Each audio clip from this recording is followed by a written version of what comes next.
Good evening, I'm Anna Jabłońska and welcome to Poland Daily. It has emerged that Judge Józef Iwulski, who has been designated to fulfill the duties of the first president of the Polish Supreme Court, was passing sentences against the anti-communist opposition during martial law in Poland. Many are now wondering whether someone with this kind of past can be trusted with such a key position in the country. According to the law, Małgorzata Gersdorf has ceased to serve as the first president of the Supreme Court and has gone into retirement. In theory, her place is to be occupied by the most senior judge, Józef Iwulski. But how does this look in practice? It isn't about appointing me as a substitute for the first president, nor is it about appointing me as her successor. It's all about appointing me as the first president during the time of her absence. On the other hand, the deputy head of the Chancellery of the President of the Republic of Poland doesn't agree with Iwulski. During a press conference at the beginning of this week, he informed that Gersdorf went into retirement and lost a mandate to exercise her previous post. Mr. President has no doubts and informed our guests about the legislation taking effect. It is an element of the existing legal system in Poland. Judge Iwulski's life choices leave a lot to be desired. While he was a long-standing communist activist, his wife worked for the operational department of the Communist Security Service. Dr. Jarosław Szarek, president of the Institute for National Remembrance, has no doubts that people such as Iwulski should be eliminated from the public life. We are still facing a veritable swamp of communist officials and secret police holding high positions. This man sentenced people who fought for freedom. It's unthinkable. Such people should have been long since retired.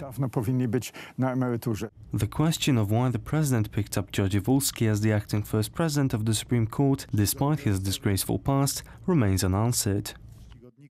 Britain's Minister of Interior, Sajid Javid, said on Thursday that the poison which struck down a British couple is the Novichok nerve agent that was used in the attempted murder of a former Russian agent and his daughter in March.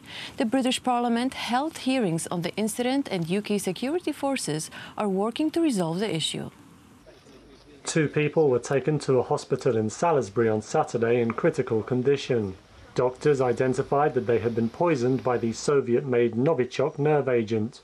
I came round to Charlie's house in the morning and there was loads of ambulances outside and his girlfriend was getting taken away, and he said that she was complaining of a headache in the morning and she went into the bathroom to have a bath and he heard a thump and she was in there having a fit, foam coming out of her mouth. He was sweating loads, dribbling, and you couldn't speak to him. He was making funny noises. This evening, I've received test results from Porton Down that show that the 2 people have been exposed to the nerve agent Novichok. At approximately 10:15 a.m. on Saturday, the 30th of June, the South West Ambulance Service was called to a residential address in Amesbury. A 44-year-old woman had collapsed, and she was subsequently taken to hospital. The use of chemical weapons anywhere is barbaric and inhumane. The decision taken by the Russian government to deploy these in Salisbury on March the 4th was reckless and callous. There is no plausible alternative explanation to the events in March other than the Russian state was responsible. And we acted accordingly. The British government and the international community immediately and robustly condemned this inhuman action. Russian officials deny any involvement. Similarly, the Kremlin denied accusations during the Skripal case. The European Parliament has rejected the draft of the mandate to begin negotiations to update regulations regarding copyright on the Internet. The project, commonly referred to as ACTA II, will now be subject to changes in the Legal Affairs Committee of the European Parliament.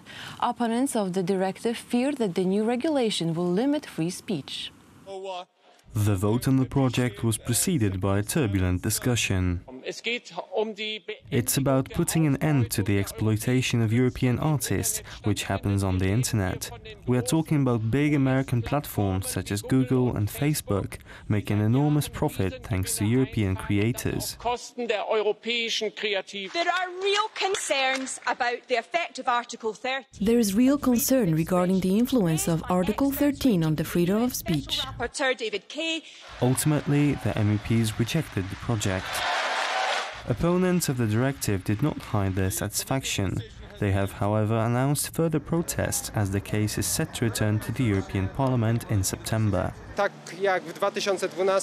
This situation is similar to when Poles stopped ACTA in 2012, but now it's Europe-wide. We are the pioneers when it comes to the battle against censorship. The project, commonly called ACTA 2, stipulates a change in the rules of publishing and controlling the content put on the internet. 2 articles of the directive have caused controversy. Article 13 of the directive imposes a responsibility for the content published by the users of a website on the owners of the said site. It also requires them to filter the content before publication. Article 11 imposes a requirement on the owners of a website to pay for inserting a link to other websites containing the title, description and/or graphics from the original site. I think that the original idea of the directive was that it was supposed to protect the authors and strengthen their rights. In reality, however, this creates a series of complications and issues in the freedom of exchanging thoughts, views and content. The nearest protest against ACTA 2 will be held on Sunday in front of the European Commission Representation Building in Warsaw. The French city of Nantes has suffered from a second straight night of widespread riots. Local immigrant gangs are battling with the law enforcement after one of their own was shot and killed by the police, having tried to ram police officers with his car. 22-year-old Abubakar Fofana had an arrest warrant issued against him in June 2017 for robbery. After being pulled over, Fofana decided to attempt a high-speed escape, during which he almost hit 2 young children and then reversed into a police officer. The police opened fire and Fofana was killed on the spot. Last night, riots broke out for a second straight day in 4 no-go zones in Nantes. A couple of dozen cars were set ablaze in the Bray neighborhood. A police station and more than a dozen local stores were also torched in the city. The riot spread to the Paris suburb Ganges-les-Gonesse, where the police were attacked with petrol bombs on numerous occasions. Their colleagues in Nantes were forced to engage in street battles all night before things finally calmed down at 5 o'clock in the morning. Firefighters were then busy dealing with the aftermath all day. Riots against the police are common in many Western European no-go zones inhabited by Middle Eastern and African migrants. The worst incident in France occurred in 2005, where 2 teenagers of African origin were electrocuted while hiding from officers in a Paris suburb. Their deaths were followed by 3 weeks of nationwide riots in which 8,000 cars were torched. 126 policemen were injured and 3 civilians were killed.